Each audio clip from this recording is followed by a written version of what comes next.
Bonjour, je m'appelle Sylvaine Gros et je vous présente le livre que je viens d'écrire, Goutte d'or, l'intemporel. Il y a quelque chose qui m'a toujours extrêmement étonnée, c'est qu'il y a exactement la même quantité d'eau sur notre planète actuellement, c'est-à-dire environ 78%, qu'au temps des dinosaures. Et ça je ne sais pas si vous êtes au courant, mais c'est quelque chose que je trouve absolument extraordinaire.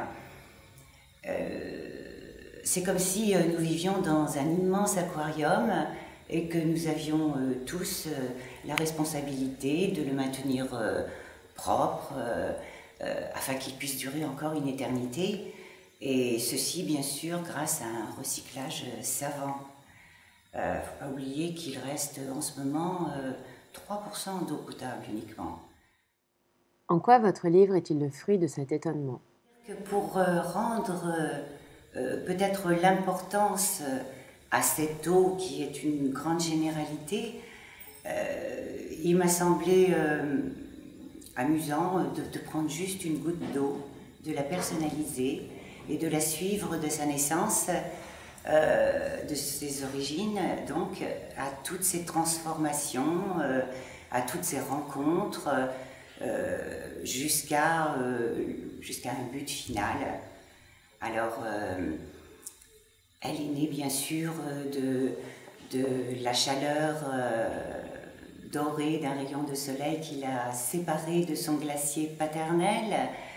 Elle s'est mise à rouler directement vers la symphonie qui l'appelait. Elle a rencontré des milliers de petites sœurs qui venaient elles aussi de la montagne. Et puis elles se sont à peine posé des questions, elles ont fusionné tout de suite, bavardé, caracolé sur les rochers, dans une course folle. Et puis jusqu'à ce qu'elles s'assagissent à un moment donné dans du plat très vert. Et les premiers étonnements, quand tout à coup des gouttes se mettent à tomber du ciel, comment peut-on venir du ciel? Et puis à rouler, à continuer ainsi, toujours dans le même sens. Elles ont rencontré évidemment d'autres ruisseaux. Avec ces ruisseaux, elles ont fait des rivières. Il y a eu des mariages au confluent de fleuves qui transportaient un sable jaune, et puis elles étaient toutes pures et blanches, et puis tout cela fusionne. Et il y a même des gouttes du milieu qui murmurent à certaines questions des jeunes qui parfois se disent « Mais pourquoi on va toujours dans le même sens? Et est-ce qu'on ne pourrait pas retourner un peu en arrière? Et est-ce que pourquoi est-il interdit d'aller sur les bords ?» Donc les gouttes de milieu nous disent qu'il y a un sens et que peut-être ce sens leur sera révélé quand elles grandiront, mais que de toute manière ça se passe à un grand passage. Quelle est la force de ces gouttes d'eau? C'est qu'elles vont toujours dans le même sens, qu'elles travaillent ensemble. Vous ne verrez jamais une goutte d'eau aller contre notre goutte d'eau. Et cette force qu'elles ont toutes ensemble leur permet de creuser des canyons, de même s'insinuer sous terre et de trouver un monde intérieur absolument fabuleux qu'elles mettront des milliards d'années en construisant des cathédrales fantastiques et en s'épurant. Expliquez-nous la force de ce genre de métaphore dans notre vie quotidienne.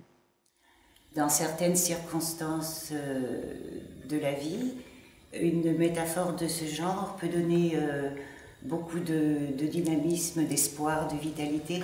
Moi, j'ai écrit ce livre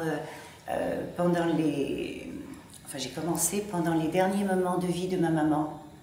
Et j'ai pu m'apercevoir que ça lui faisait grand bien, plaisir, ça lui redonnait du sourire et de l'éclat dans les yeux.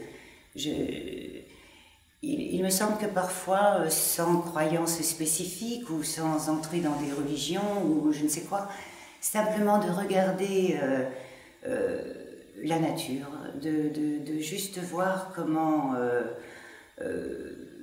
les choses se passent autour de nous et qu'on est normalement pas très éloigné d'elles puisque nous en faisons partie, pourrait nous donner un espoir dans les moments difficiles et puis simplement nous contenter par sa grande beauté à la regarder.